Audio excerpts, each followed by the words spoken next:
எல்லோருக்கும் வணக்கம். இந்த ட்ரெஸ் பார்த்திங்கன்னா நல்ல ட்ரெஸ் தான். ஆனால் இந்த ட்ரெஸ்ஸில் உள்ள ஜிப்பு பிஞ்சு போச்சு. இந்த மாதிரி நம்மளுக்கு நல்ல ட்ரெஸ்ஸில் ஜிப்பு பிஞ்சு போச்சுன்னா நம்ம கடையில் போய் கொடுத்தோம்னா ரொம்ப செலவாகும். நிறைய பேர் நம்ம கடையில் கொடுக்குறதுக்காக யோசிச்சுட்டு அப்படியே வச்சுருவோம், போடாமலேயே வேஸ்ட்டாக போயிடும். இந்த மாதிரி ஜிப்பு போன ஏதாவது ஒரு ட்ரெஸ்ஸுக்கு நம்மளே எப்படி புது ஜிப் போடலாம் அப்படின்றத இந்த வீடியோவில் பார்க்கலாம். வீடியோக்குள்ளே போகிறதுக்கு முன்னாடி எங்கள் சேனலில் இது வரைக்கும் சப்ஸ்கிரைப் பண்ணாதவங்க மறக்காமல் சப்ஸ்கிரைப் பண்ணிக்கோங்க. நம்ம இப்போ பழைய ஏதாவது ஒரு வேஸ்ட்டான துணியில் இந்த மாதிரி ரன்னர் இருந்துச்சுன்னா அதையும் எடுத்து யூஸ் பண்ணிக்கலாம். இப்போ நான் இந்த துணி வேஸ்ட்டான துணி இதிலேருந்து ரன்னர் எடுத்து அந்த ட்ரெஸ்ஸில் போட்டு காட்டுறேன்.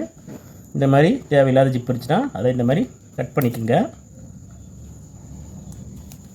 கட் பண்ணிட்டு இப்படி இழுத்திங்கன்னா இந்த ரன்னர் தனியாக வந்துடும். ஒரு நிமிஷத்தில் எடுத்துடலாம். இப்போ ரன்னரே இல்லாமல் இருக்குது, எங்கேயோ கீழே விழுந்துருச்சு. அதனால் தேவையில்லாத ட்ரெஸ்லேருந்து எடுத்து அந்த ரன்னரை இதில் எப்படி போடலாம் அப்படின்னு பார்க்கலாம். ஆக்சுவலாக இந்த இடத்துல பார்த்திங்கன்னா தச்சிருப்பாங்க. இந்த துணியில் அந்த தையல் கிழிஞ்சு தான் அந்த ரன்னர் கீழே விழுந்துருக்கு. உங்களுக்கு இந்த தையல் இருந்துச்சுன்னா அந்த தையலை லேசாக பிரித்து விட்டுக்குங்க. இந்த ரெண்டு பக்கமும் இப்படி தனியாக தெரியணும், ஜிப்போட ரெண்டு பகுதியும் தனியாக தெரியணும். அப்போ தான் புது ஜிப் கோர்க்க முடியும். இதில் ஏற்கனவே பிஞ்சு தான் இருக்கனால அப்படியே நான் புது ஜிப் போடுறேன். ஆக்சுவலாக பார்த்திங்கன்னா இப்படி மேலே பிடிச்சி இழுத்தா தான் மூடணும். அந்த மாதிரி பொசிஷனில் கரெக்டாக ஜிப்பை வச்சுக்குங்க. வச்சுக்கிட்டு ஃபஸ்ட்டு இந்த ஒரு சைடை இந்த ஜிப்பில் இப்படி விட்டுக்குங்க. ஃபஸ்ட்டு ஒரு தடவை கஷ்டமாக இருக்கும், 2-3 தடவை பண்ணிட்டீங்கன்னா ஈஸியாக நீங்களே ஜிப்பை போட்டுடலாம். அடுத்து இன்னொரு சைடையும் எடுத்துக்கிட்டு அதை அந்த ஜிப்போட இன்னொரு சைடில் விட்டுக்குங்க. விட்டுக்கிட்டு அப்படியே கொஞ்சம் கொஞ்சமாக இழுத்தா போதும்.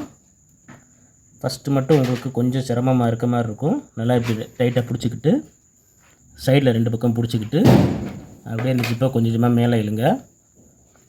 இப்போ பாருங்கள், நான் இழுத்து காட்டுறேன்.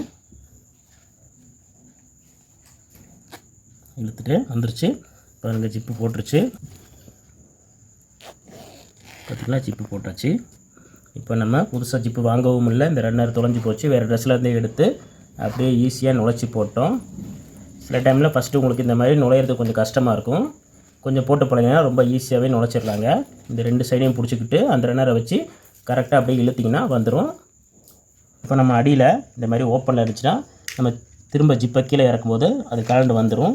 தடுக்கிறதுக்காக அடியில் ஏற்கனவே தையல் கொடுத்துருப்பாங்க, அந்த தையல் விட்டு தான் அந்த ஜிப்பு வந்திருக்கு. அதே இடத்துல நம்ம திரும்ப தைச்சி அதை க்ளோஸ் பண்ணிடணும்.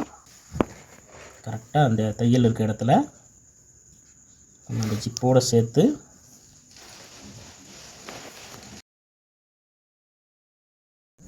பாருங்கள், ஜிப்பு போட்டாச்சு, அடியில் தச்சு முடிச்சாச்சு. இப்போ இந்த ஜிப் பார்த்திங்கன்னா கீழேயே வராது, நம்ம தையல் போட்டிருக்கனால அப்படி லாக் ஆகி நின்றும்.